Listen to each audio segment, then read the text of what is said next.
very beginning, Liu Nian suffers betrayal. The woman he cherished, saving every penny to make her happy, is now downstairs in the arms of another man. Not only does she praise his skills as being far better than her boyfriend's, but when she notices Liu Nian watching, she deliberately puts on an expression of pure ecstasy just to humiliate him further. At that moment, Liu Nian's phone rings. It's news that his father is critically ill. With no choice, he leaves the unfaithful couple behind and rushes to the hospital. There, Liu Nian learns the shocking truth. His father collapsed while endlessly grinding in an online game. Even the doctors are helpless. Determined to uncover the cause, Liu Nian decides to log into the game himself. The moment he puts on his VR headset, he is transported into a hyper-realistic virtual world called Glory Conquest. At first, things go smoothly. Beginner rewards help him level up quickly, and he even finds a rare cultivation item. But soon, trouble arrives. The very same couple appears inside the game, leading a group of intruders to attack him. With his strength still too weak, he cannot even withstand a casual strike from his ex-girlfriend. Eventually, under the man's blade,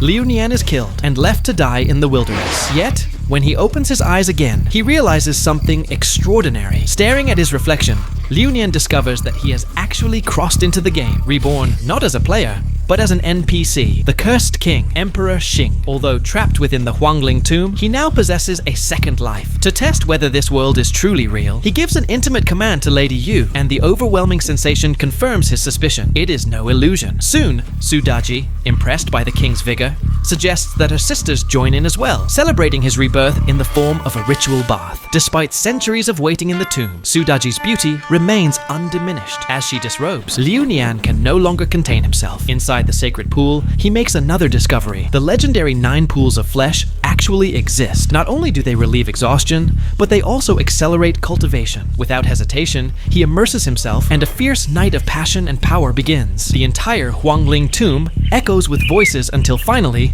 the system chimes. Congratulations, host. You have unlocked the hidden class, Human Emperor. You have obtained the secret cultivation methods, 9 pools of flesh, and the Iron Embrace. As Liu Nian dresses, Lady Yu brings dire news. Lord Shen Gongbao has arrived at the tomb, demanding that Su Daji come forth immediately to discuss matters. Recognizing the danger, Su Daji hides Liu Nian within the pendant, resting against her chest, taking him with her to the Xuande Hall for the confrontation. Soon, the scene shifts to the Great Hall, where Shen Gongbao, without hesitation, dares to sit upon the royal throne. Seeing Shen Gongbao boldly sit upon the royal throne, Su Daji wasted no time. She raised her palm, ready to unleash her power and engage in battle. But just then, a guard stepped forward to block her. With nothing more than a glance from Su Daji, her aura exploded, sending him flying across the hall. Alarmed, the guard quickly shouted for her to stop, explaining that Shen Gongbao had already taken control of the game's operations. He urged her to calm down and listen before taking action. After hearing Shen Gongbao's explanation, Liu Nian finally understood the truth. The game Glory Conquest had originally been developed by Yuanxi Tianzun and Jiang Xia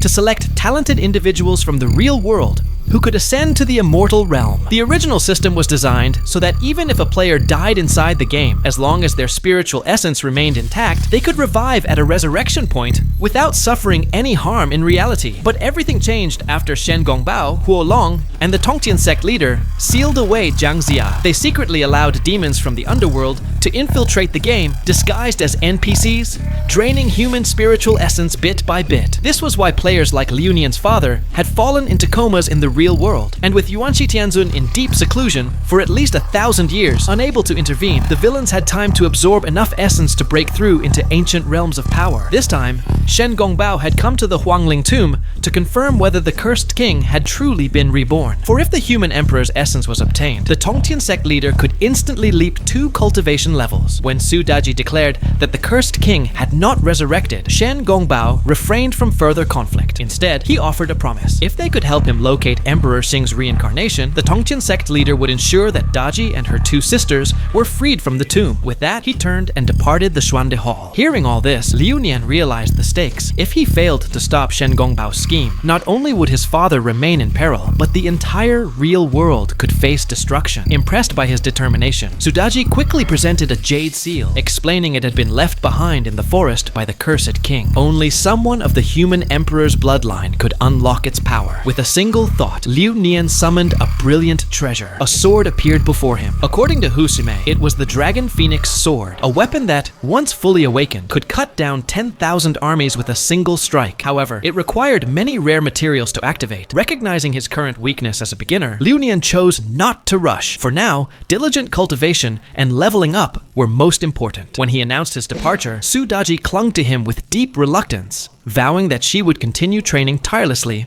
until she broke through her realm and could serve him once again. Then, as Liu Nian activated the Jade Seal, a flash of light engulfed him. With his beloved concubines bidding farewell, he was instantly transported back into the novice village. Just after Liu Nian returned from the Cursed King's tomb, he stumbled upon a dungeon raid, where players swarmed to snatch the newly refreshed loot. Leading the charge was none other than Fang Qier, whose speed and equipment revealed her as a pay-to-win player from a powerful family. When a monster with parameters above a 107 entangled the crowd in thick vines, even seasoned players struggled. But with one powerful slash of her sword, Fang Qier cut through the trap, only to miss a hidden vine underground. It burst forth and instantly wrapped around both her and Liu Nian, suspending them in the air. The monster lowered glowing fruits before them, which exploded with corrosive liquid, burning away Liu Nian's upper garments. Panicked, Fang Qier declared that her necklace was actually a divine treasure, the Phoenix Spirit, but at that moment, she couldn't activate it. Before she could finish speaking, Liu Nian bit down on the necklace. To her shock, the artifact, which normally took long rituals to trigger, activated instantly in his mouth, obliterating the monster on the spot. Not only did Liu Nian gain rare materials from the kill, but he also leveled up 3 times in succession. While Fang Qier was stunned, hidden in the shadows were Liu Nian's ex-girlfriend and her new lover, sneering in disbelief at his sudden rise in power. But Fang Qier alone noticed the secret, that he had used his mouth to channel the artifact. Testing her theory, she moved close and kissed him, trying to sense its presence. Finding nothing, she quickly stood up and said with a sly smile that her kiss wouldn't be without repayment. She proposed they visit Baohua Tower, the auction house nearby. First, she insisted they stop at her home to change clothes. She promised to buy him treasures, as thanks for saving her, but in truth, she harbored ulterior motives. She intended to uncover the mystery behind his instant spell casting. On the way, she secretly purchased a vial of potion. By the time they reached her grand family villa, night had fallen. For Liu Nian, stepping into the luxurious mansion felt like tasting the life of a tycoon. Fang Qier, meanwhile, excused herself to bathe. In the bathroom, she coated her legs with the violet potion, then emerged wearing only a bathrobe, her body releasing a seductive fragrance. As she lifted her leg toward him, the drug's effect spread, but instead of collapsing, Liu Nian surged with burning desire and lunged forward. At that moment, Fang Qier realized something was wrong. The strange sensations running through her body confirmed it. The potion seller had mixed up the bottles. She hadn't used a knockout drug at all, but an aphrodisiac. With both of them under its influence, resistance was impossible. What followed was a fierce and unrestrained night that lasted for hours. When it finally ended, Fang Qier, angry and humiliated at losing her virginity, demanded that Liu Nian marry into her family. She even tossed him a bank card, telling him to buy whatever he needed for cultivation. Yet, as she listened to the sound of him dressing and preparing to leave, a pang of reluctance struck her heart. Remembering his unmatched vigor, she resolved to accept him as her husband and train him to become a useful ally for the Fang family. Not long after, the scene shifted to the entrance of Baohua Tower, where the grand auction was to be held. Just as Liu Nian was about to step inside, his path was blocked by the very ex-girlfriend and her new lover who had betrayed him before.